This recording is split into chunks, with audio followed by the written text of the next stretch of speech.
started at a very young age, probably when I was maybe 10 years old. The sounds of engineering started coming through when I was ripping apart everything in the house, TV remotes, TVs themselves, dishwashers, anything that went wrong in the house. I started fixing it and took quite a natural knack towards wanting to fix things and taking things apart to see how it all works and everything like that. Really interested me in it. I went further during my racing career, always fixing my own race bikes, race cars, whatever I was involved in. It was always done by myself. And then probably mentored by a bit of family, a bit of my grandfather in there as well, which led me to an apprenticeship. So when I was in school, I was part of the time when it wasn't just academic anymore. You could move on and do a little bit of difference, should we say. It wasn't very appreciated back then, but I left school and then went on to do a further education and training, as they called it in South Africa, and that was jumping into an apprenticeship. And doing night school at the same time. So I did my apprenticeship during the day, and then in the evenings I was in classes and completed up to a diploma in engineering and mechanical engineering. And that's pretty much been it from there. That was across in the mining industry.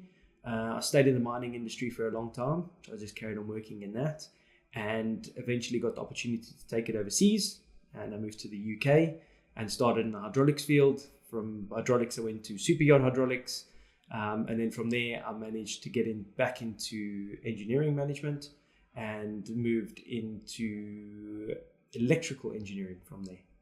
And now I'm predominantly electrical based, and then did all my hazardous area stuff. Thailand for me has always been a place where I felt happy. I've done multiple holidays here. I've done multiple diving trips here. I really like the culture. I really like the people. I really like Southeast Asia just in general. Having the chance to bring the expertise that I learned in the UK and the expertise of my engineering background over here and share it with people and get the opportunity to do it in this environment is just great. So I'm really enjoying being here in Asia. So my role within Eutex is now the general manager for the APAC region. So I will overview all the main operations, P&Ls of all the projects, project management of all the projects, commercials, billing, anything that goes on in Asia has got to come through me at some point or another. And then obviously with the team, ensure that just gets done properly. Oh, massively. There's definitely a big divide. It's generally based around standards. I mean, electrical is electrical. No matter where you go, you put power to something, you're going to get your lights, your TVs to come on. But it comes down to government organizations putting in set standards and regulations to ensure that people are working towards these standards and regulations. And that will ensure safety and compliance with these installations. So places like the UK, where it's very enforced, where they can actually come in and shut businesses down and put locks on your doors, fines if there's the unfortunate event of someone dying at a work practice, people actually go to jail for stuff like that. So it is very stringent. It is very regulated.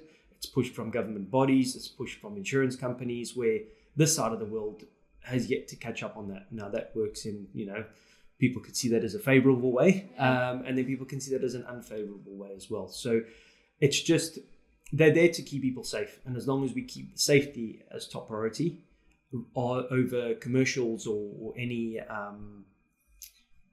anything like that, not try and make money off this and just keep it as safety, then I think it's something that could be good.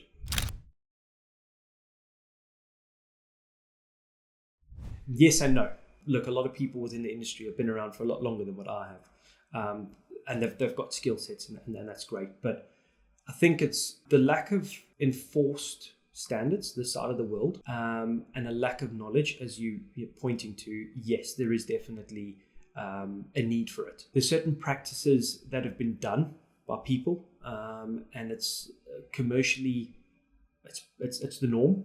And then now when you start making changes and you start bringing in all these standards and you want people to start doing a little bit more in terms of safety, and you start telling people to change the little black book that they've done for many, many years, it starts becoming a little bit difficult and complicated, and opens up the door for conflict of interest. You could do that. I think from the base levels of schools, universities, if you got in, and it doesn't even have to be taught as a subject. Electrical has always been there. It's something that trades is dying off, so more people need to be doing those. But the people that are doing those, yes, you can get involved in talks, education, bring awareness of hazardous areas. What is a hazardous area? What is EX? What is ATEX? What is ICX? What does it all mean? Why do we have to go for specific training? Why do the products need to be certified? What is certification? You could do small little talks and little projects based around that, just to bring awareness. And I think by bringing in awareness, that will then open up the door for the school students to start speaking more about it. And then maybe people pick up on the safety aspect of it, people pick up on the engineering aspect of it, people pick up on the procurement aspect of it from a very young age. And it's creating that cultural difference and the different mindset coming into it. And yes, from a very young age, that could help, because as we know, as we get older, the willingness to change gets a little bit more challenging. Yeah.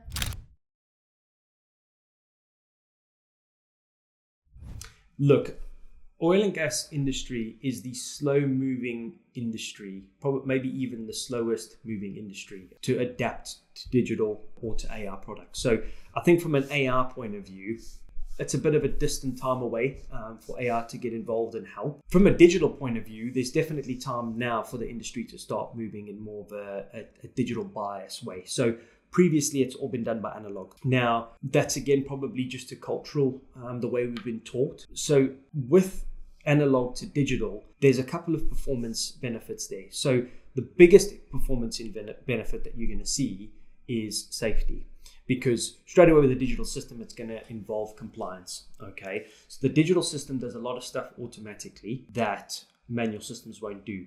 Keeping track record, keeping documents all in one secure location, safety. You don't lose the documents. They're on storage backup files, whereas analog, they're on people's desktops in an Excel file, and then there's manual check sheets in someone's cupboard somewhere, and they can get lost. So straight away, by doing that, you're bringing up the compliance, you're bringing up your safety. Another big part of it as well is all the man hours involved in filling out those check sheets, going through those lockers, looking back on records and stuff like that. All gets taken care of in the digital system. You just put in your search bar and you can bring up whatever you want to bring up. So in that way, it cuts down on the man hours. And when you cut down on your man hours, you're saving on commercials as well. So there's a big side of it that you're going to win on your safety. It's going to get cheaper for a company to run and ultimately save them more money. Definitely big benefits in digital side of things. We're starting to see a little bit more of it now. We're starting to see the industry move in that way, which is nice to see. So a lot of the newer vessels, a lot of the newer jackup rigs, they're starting to involve RFID technology. They're starting to put in digital systems. They're starting to put in digital management systems, digital procurement systems. So yes, it's starting to move in that way for sure. I've been a big advocate of digital systems from the time I moved into the industry. So when I started with Eutex, I saw a massive gap in the market with digital inspection systems. Okay, so the way inspections were done is they were done manually. You get a check sheet, you get given an EX register, and you're balancing that EX register with your check sheet. So you're going to the piece of equipment, you're looking at your hazardous area drawing, you're figuring out where to go. Inspectors are third-party people that come onto the rigs. They're figuring out where to go. They're not entirely too sure, so they can speak to a couple of people and eventually find the piece of equipment. Then they match it up with their register and they match it up with their check sheet, and off they complete their inspection. So all that time is time lost. And then once that check sheet is completed, it then gets handed over to the manager. It's then time consuming for him. As we were just discussing, EX is something that's not on the forefront of people's minds, so it becomes second nature to I'll deal with that later. Those pages can go missing. Whereas the digital system, the inspector just straight away goes into the digital system. He's got a digital map. He's got a pinpoint of where the equipment is. It takes him straight to it. He looks at the picture of the piece of equipment. He knows exactly what it is. Scans the RFID tag, all the history, certificates, when it was installed, how it was installed. Is it the same piece of equipment? Yes, it is. Am I supposed to be inspecting this? Yes, I am. Straight away, he's onto it and he's going into his inspection form. Once that's done, it's pushed back to the system, straight into a pass, straight into a failed. We know exactly what's going on with it. It's either fine, compliant, or it needs a punch, and we've now got to deal with that. And then it goes into a specific form, specific register, and your managers on the rigs can control that a bit better. So there was a big gap in that market. It started closing up, And yeah, there's definitely movement in that way. Eutex is heading in that way. So we've got our in-house digital system. So our in-house digital system has recently been launched, Total EX. Very proud to put that on the market. Hopefully that should start making some waves soon. It's going to just ensure full compliance so that we're going to start offering to our customers very soon. On certain regions, so if you've got regions where the rules and regulations are very stringent and clear. So somewhere like Australia, somewhere like the UK, somewhere like Europe, Gulf of Mexico to a certain extent. So when you look at those, there's definitely people involved, okay, in making sure that the things are checked. However, it always comes too late. If we got involved in this in the beginning, that would definitely help. But in the late stages of the project, once everyone's coming up against tight deadlines, then a consultant comes in, then they realize half the dossier hasn't been completed, half the equipment hasn't been inspected, half the certificates are missing, and then it's a backlog. So we've always noted that at end of projects, where it should be being dealt with in the beginning of the project. And if you do these things in the beginning of the projects, then it just makes it a lot easier. When you're purchasing your equipment, comes with a certificate. Purchase it, put it in a file, put your certificate in a file, get it on your inspection systems, get it on Total EX. It's done. You don't have to worry about it again. So as you are building your ship and you're doing your procurement, you could naturally just at the same time be completing your hazardous area dossier as well at no extra cost, at no extra time. I think you got to listen, just be a sponge, just absorb everything that's around you, listen to people, and then at the same time as you're listening to people, you got to study. If you're going to go into engineering, it's got to be a passion. People choose engineering because they enjoy it. So keep it as your passion, learn everything about that, find your niche market within the industry like I did with hazardous areas, and then just be a sponge of everything. Take in all the studying that you're doing, read up on it, talk to people on it.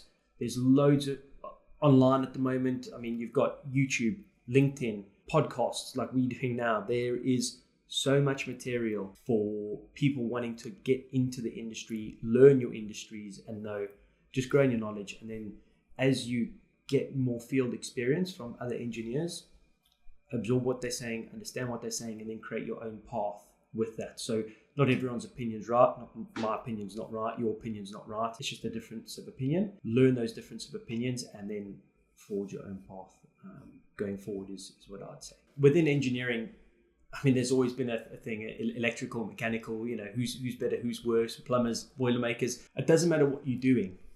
You are always learning fundamental basics of engineering. Safety, work permit, lockout and tagouts. It's all the same knowledge across all of them. You bake a cake all the same way. It's just the toppings that make the difference. The toppings is your disciplines between electrical, mechanical. There's big base knowledge that's learned fundamentally throughout the whole thing.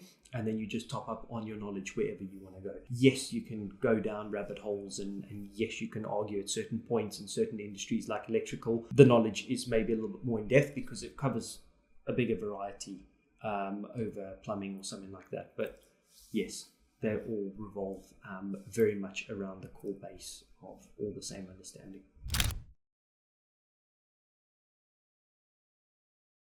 The thing that people need to understand with Compex and with IECX is that they are the benchmark competency assessments, okay, rather than a knowledgeable course that you would go on. Yes, there's loads of knowledge to gain from it. However, at the end of it, you still need to complete a test and you still need to complete a practical examination as well.